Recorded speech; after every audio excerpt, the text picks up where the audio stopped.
ABP news पर भारत की बात के साथ हाजिर हूं मैं रुमाना इसार खान। हिंदुस्तान के अलग अलग राज्यों में अरब सागर से उठा चक्रवाती तूफान ताउते तबाही मचा चुका है, लेकिन तूफान ने सिर्फ समंदर के बाहर मौत का खेल नहीं खेला, समंदर के भीतर भी 700 लोगों की जान दांव पर लगी हुई थी। आज सुबह जब भारतीय नौसेना का युद्धपोत आईएनएस कोच्चि 125 लोगों को मौत की लहरों के बीच से बचाकर मुंबई के तट पर पहुंचा तो तमाम हिंदुस्तानियों ने सुकून की सांस ली। P305 बार्ज पर सवार 273 लोगों में से अब तक 186 की जानें बचाई जा चुकी हैं और 34 मौतों की अभी तक पुष्टि हुई है। बाकी लोगों की तलाश जारी है। दिखाते हैं आपको समंदर के जबड़े से जिंदगी छीनने वाले मिशन की पूरी कहानी।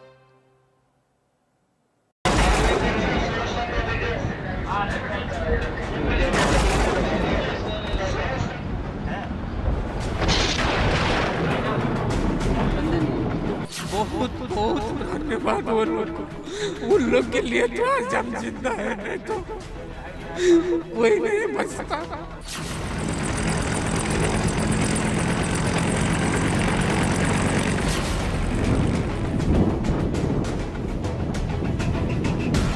जिन लोगों को बचा लिया गया है उनको बचाकर इस युद्धपोत के माध्यम से लाया गया। ये देखिए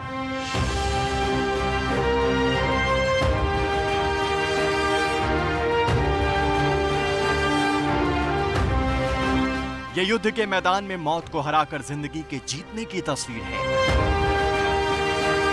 ये वो तस्वीर है जिसका करोड़ों हिंदुस्तानी टकटकी लगाए इंतजार कर रहे थे।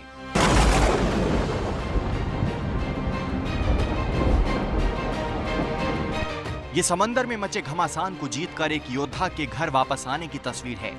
चक्रवाती तूफान में आए बार्ज पर फंसे हुए लोगों को नेवी ने बचाया है। आईएनएस कोच्चि पर से ये जो तमाम लोग शिप से बाहर आ रहे हैं, ये वही लोग हैं जो बार्ज पर सवार थे। समंदर की लहरों के बीच मुंबई के तट पर पहुंच रहा ये भारतीय नौसेना का वो युद्धपोत है जो 125 जिंदगियों को मौत के भंवर से खींच कर ले आया है। बहुत बहुत धन्यवाद उन लोग के लिए तो आज हम जिंदा है, नहीं तो कोई नहीं बचता। इंडियन नेवी हम लोगों को उधर से बचा के लाई है। उम्मीद ही छोड़ दी थी हम लोगों ने कि हम लोग बच पाएंगे। छलांग लगा के हम लोग पानी में गए, उसके बाद नेवी वाले ने बचाया। कितना घंटा पानी में थे? 8 घंटे। बुधवार सुबह युद्धपोत आईएनएस कोच्चि जब मुंबई हार्बर पर पहुंच रहा था, उस वक्त भी तेज बारिश हो रही है।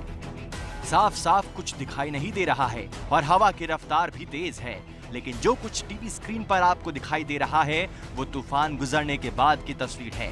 कल्पना कीजिए 17 मई को चक्रवाती तूफान जब समंदर में उत्पात मचा रहा था, उस वक्त वहां क्या मंजर रहा होगा।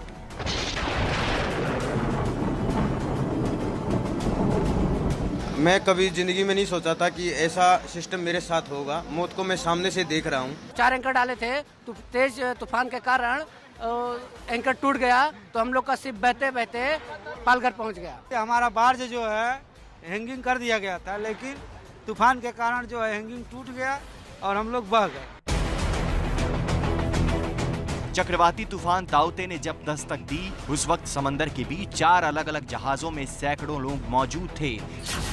4 जहाजों में सबसे बड़ा जहाज था बार्ज P305, जिस पर 273 लोग सवार थे। चक्रवाती तूफान ताउते जब अपने पीक पर था, तब देखिए मुंबई में कैसी तबाही मचा रहा था।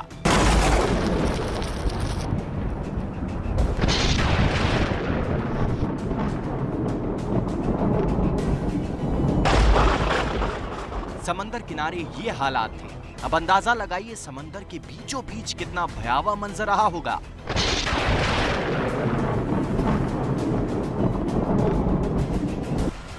हवाएं 100 किलोमीटर प्रति घंटे की रफ्तार से चल रही थीं। समंदर में 10-10 मीटर ऊंची लहरें उठ रही थीं। तूफानी हवाओं के साथ तेज बारिश हो रही थी। 500 मीटर बाद देख पाना भी मुश्किल हो रहा था और ऐसे हालात में 700 लोगों की जान दांव पर लगी थी। मेरे को बहुत महसूस हो रहा था। ज्यादातर तो मेरे परिवार की मेरे को याद आ रही थी, मौत की याद नहीं आ रही थी। 5-6 घंटे पानी में तैरे और तैरने के बाद पता नहीं बेहोश हालत में हम लोग पाए गए और रस्सी गिरे, रस्सी में उठाया, रस्सी से मेरा ये हाथ देखिए कट गया है। उम्मीद तो भगवान को ऊपर रखा था, नेवी वाला आ गया बचा दिया बस। अरब सागर में 700 लोगों की जिंदगी को बचाना था और मिशन पर भारतीय नौसेना को लगाया गया। भारतीय नौसेना के युद्धपोत INS कोच्चि को मुंबई हार्बर से 65 किलोमीटर दूर उस जगह पर पहुंचना था जहां बार्ज P305 ड्रिफ्ट या डूबने की खबर थी। INS कोच्चि के अलावा INS कोलकाता को भी इस मिशन में लगाया गया। युद्धपोत INS कोच्चि के कमांडिंग ऑफिसर कैप्टन सचिन बता रहे हैं, जब ऑपरेशन शुरू हुआ उस वक्त हालात कितने विपरीत थे। यहाँ पे हवा की जो रफ्तार थी वो कम से कम 100 किलोमीटर पर आवर के हिसाब से चल रही थी और समुद्र में जो हमारी लहरें हैं वो कम से कम 9-10 मीटर की हाइट की ऊंचाई पे चलती है। तो इस कंडीशन में ऑपरेट करना, जहाज़ चलाना काफ़ी चैलेंजिंग है, ना सिर्फ मर्चेंटमैन के लिए लेकिन वॉरशिप्स के लिए भी। इस कंडीशन में जहां आपको दिखाई नहीं देता, आपने बारिश में देखा होगा कि कभी कभी बारिश इतनी पड़ती है कि आपके हाथ नहीं दिखते हैं, उसी कंडीशन में भी जहाज़ ऑपरेट हम करते हैं, एक दूसरे के पास जाते हैं, तो इसमें कठिनाई काफ़ी होती है। लेकिन इन कठिनाइयों का सामना करने के लिए नौसेना जो है हम सबको पहले से ट्रेन करती है। हमने जब स्टार्ट की थी 17 के शाम को, और हमने लोगों को रिकवर करना किया समुंदर से। ये कम से कम उस शाम को और उस रात को अगले सवेरे अगले दोपहर तक हम कंटिन्यू इसी में लगे रहे।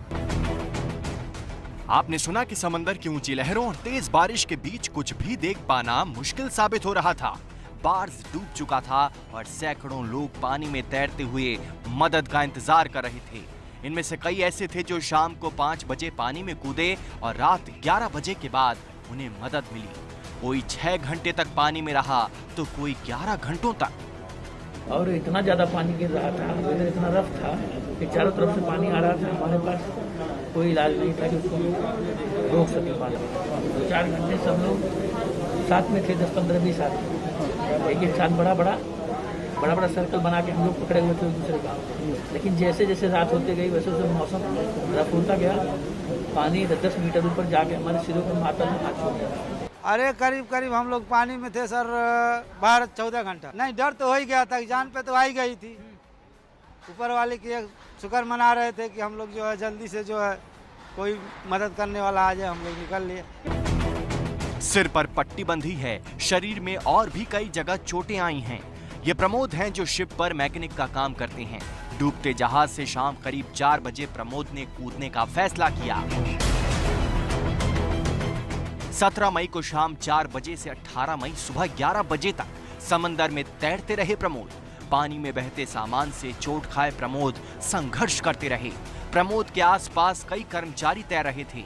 सुबह 11 बजे नेवी हेलीकॉप्टर ने प्रमोद को सुरक्षित निकाला।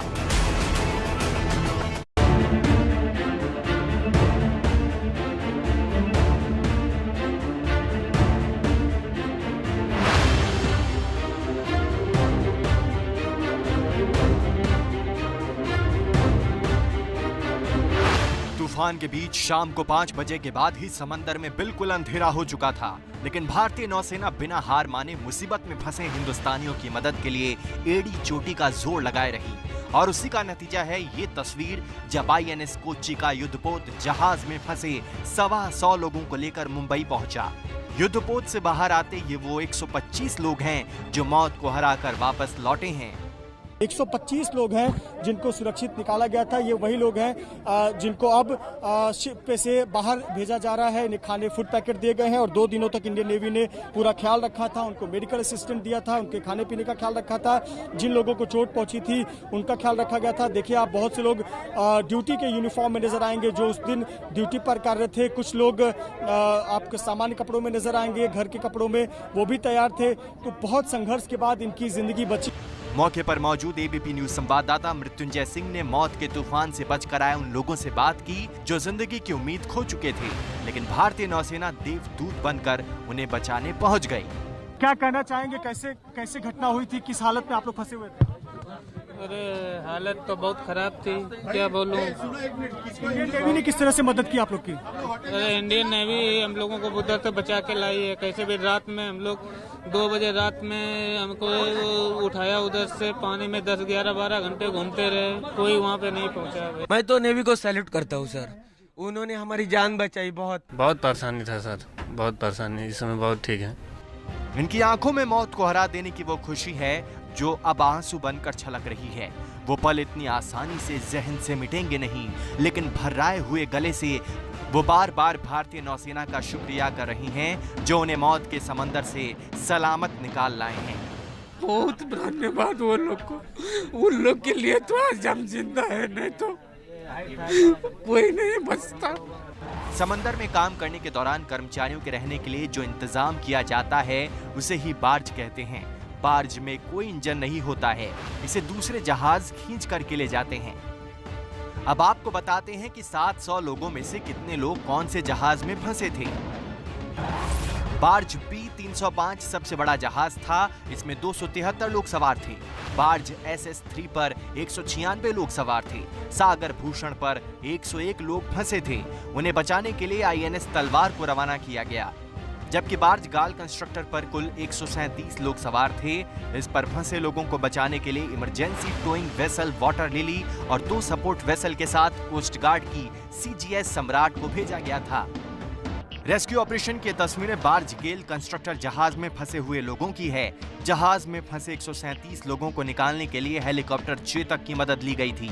बड़ी बात यह है कि कल गेल कंस्ट्रक्टर में फंसे सभी 137 लोगों को बचा लिया गया था।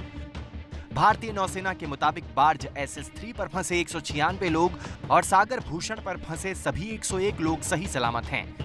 ताउते तूफान धीरे धीरे कमजोर पड़ने लगा है, लेकिन अब भी वो जहां से गुजर रहा है तबाही के निशान पीछे छोड़ता जा रहा है। ताउते ने महाराष्ट्र और गुजरात में सबसे ज्यादा तबाही मचाई है।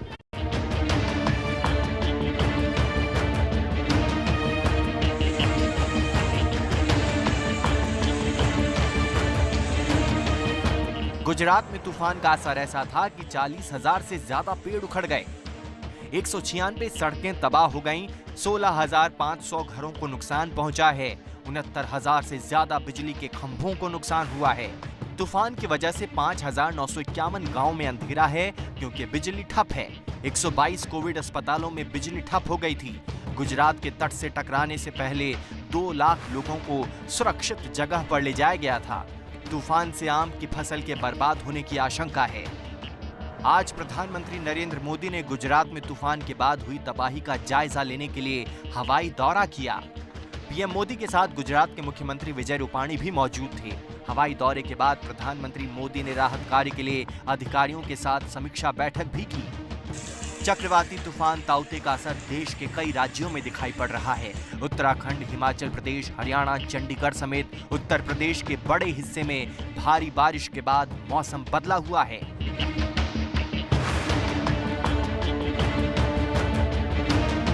राजस्थान में तेज हवाओं के साथ 12 घंटे तक भारी बारिश की चेतावनी है। राजस्थान के कई शहरों के निचले इलाकों में बारिश के बाद पानी जमा होने की तस्वीरें आने लगी हैं, जबकि देश की राजधानी दिल्ली समेत NCR में अगले 24 घंटे में बारिश की चेतावनी जारी की गई है। तो देखिए, बार्ज P305 अभी तक 22 मौत की ही पुष्टि हुई है। हालांकि सूत्र ये कह रहे हैं कि ये मौत का आंकड़ा बढ़ सकता है, हो सकता है ये बढ़कर 34 हो जाए, लेकिन फिलहाल ये अपुष्ट खबरें हैं, इनकी पुष्टि अभी नहीं हुई है।